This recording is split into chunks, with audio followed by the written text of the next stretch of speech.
Hello, my name is Agent Brennan, and I will be your narrator for this briefing. If you are seeing this briefing, then the director has personally selected you to be part of Task Force Athena. Task Force Athena is being assembled as a response to the events and revelations that occurred during the agency's project called Epica Humanica. As a member of this task force, you will be given a full briefing on the events of Project Epica Humanica and will help advise the agency on what actions need to be taken next. The following information is classified at the highest level. This briefing will be divided into 3 parts to help you better understand this groundbreaking discovery and our new reality that we find ourselves in. 4 months ago, the agency was alerted to a find in the pyramids of Giza. Inside a secret chamber, a sarcophagus was found. However, this was not an ordinary sarcophagus, as it had a power source inside, and a being that was asleep inside, and by all accounts, this being seemed alive. A team was dispatched to investigate this. It should be noted that at the time, Station Chief Armin Kadram was alerted. However, he was out of the country and could not be there when the team initially arrived. Usually, we would show you the recordings and video of this encounter. However, due to events that will be discussed in Part 3, the only available records we have are what was transcribed by an analyst at the scene and this one photo you see on your screen. When the team arrived in the chamber, the entity awoke and began talking to the team in English. The entity opened up by telling the team that everything that humanity thinks it knows about its origins is wrong. The being claimed that humanity used to be a powerful interstellar kingdom that had a dramatic fall. That fall was so quick and so dramatic that the story is still told today across the stars, and that story is called Epica Humanica. The entity then told the team that he would tell them the story, but for them to better understand, he would first have to give them a brief galactic history lesson. According to the entity, at the time of the Epica Humanica there were 7 major galactic powers and races in the Milky Way.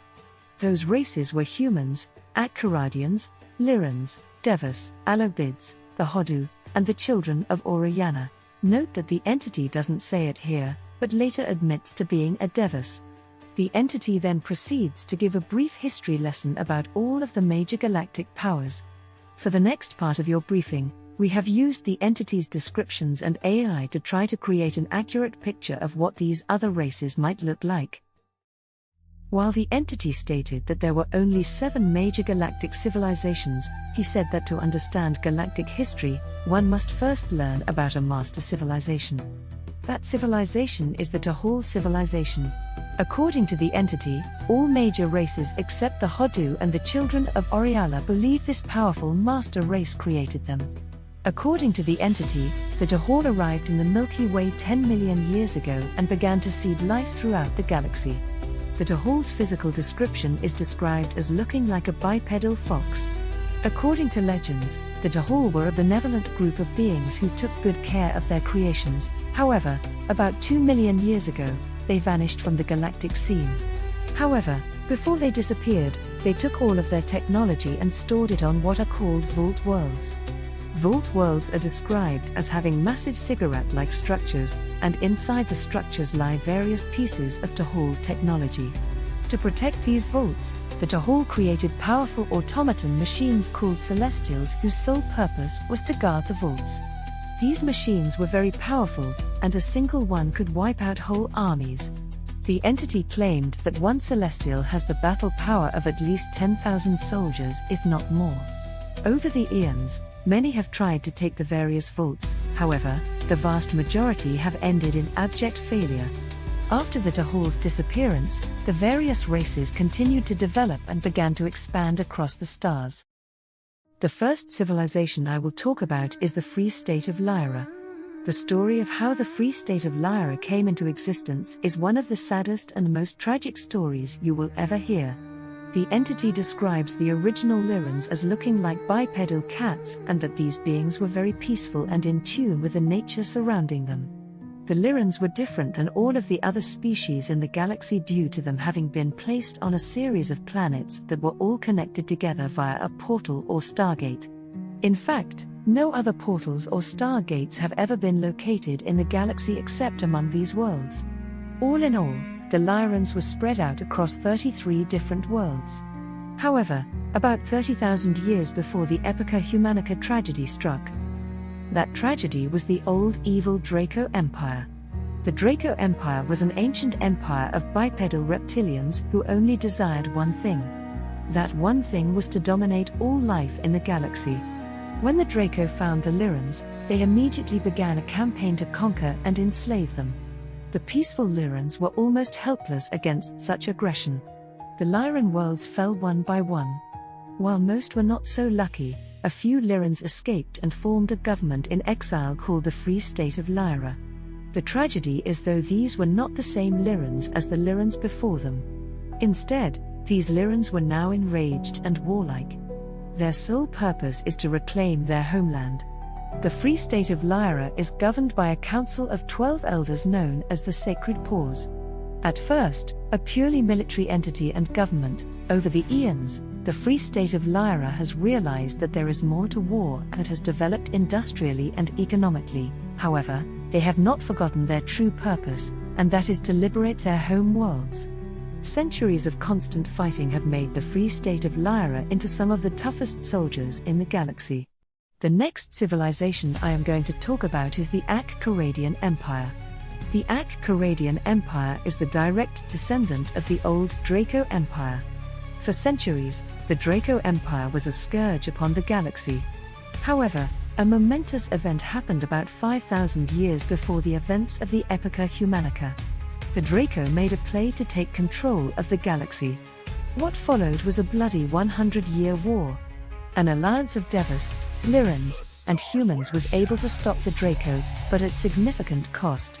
At home, one of the ruling clans, Clan Ak-Karadian, led a coup, deposed the emperor, and declared their clan the empire's rulers.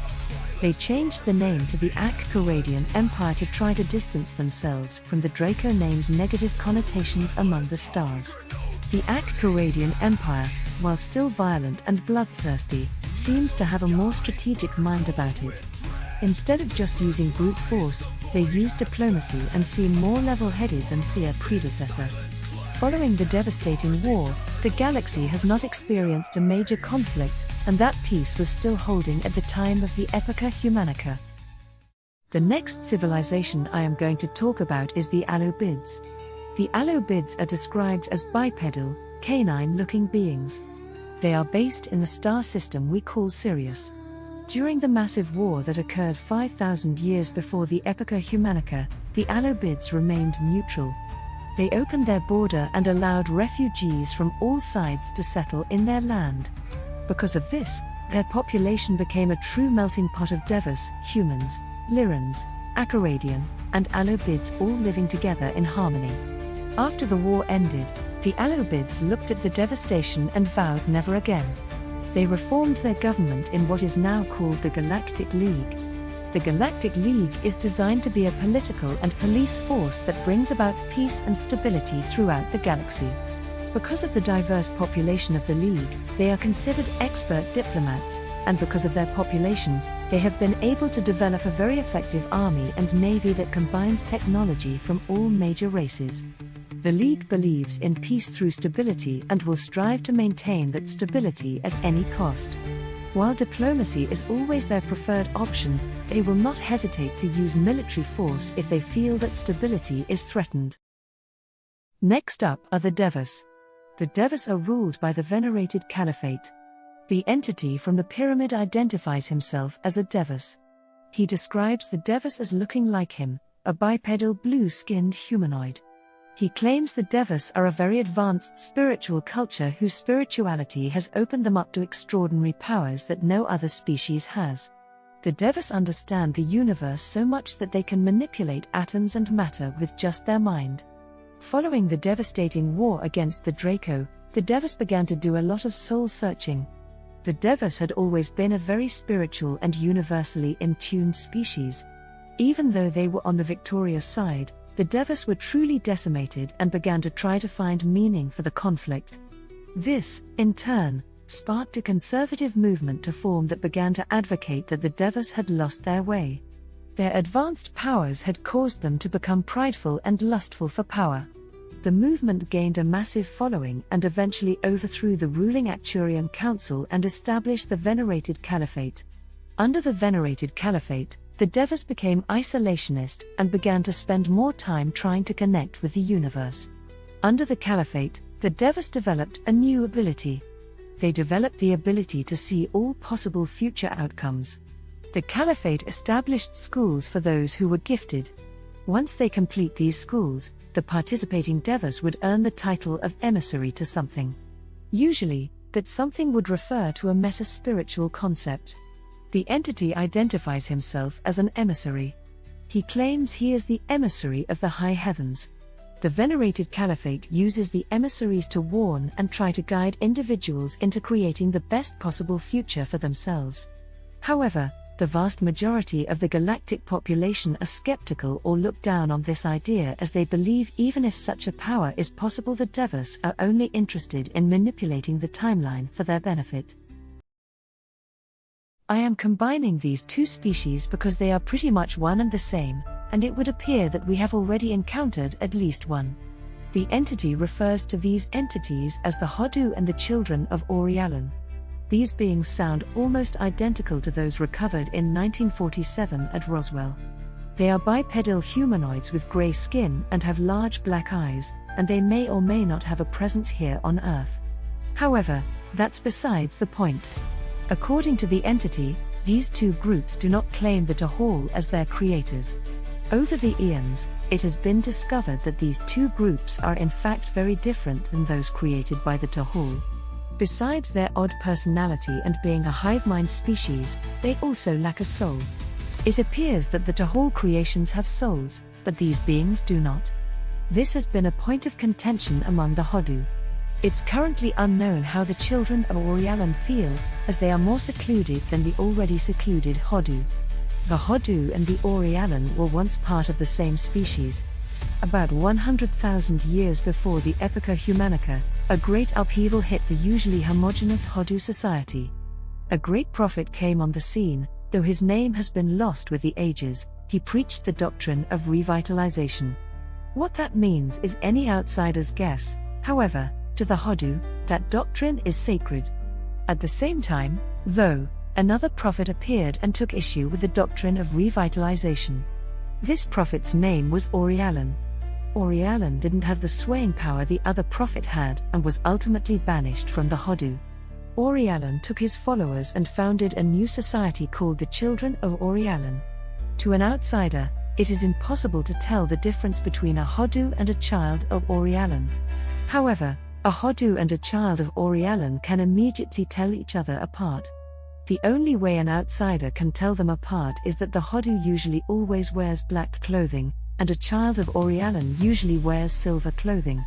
Besides that, not much is known about them, as they both tend to be reclusive and keep to themselves. Finally, we have the Kingdom of Humanity. I won't spend much time here on them, as you will get a good feel of how the Kingdom of Humanity worked in Part 2. However, there are a few things that should be noted here. Humans did not originate on Earth. In fact, humans at one point inhabited many worlds that were ruled by a king or queen. Earth happened to be one of those worlds, but was considered a minor, unimportant world. The Kingdom of Humanity was always considered to be a mid-tier civilization, however, that changed after the war against the Draco. During that war, King Muchukunda was approached by the Devas to help them in their war against the Draco. King Muchukunda agreed.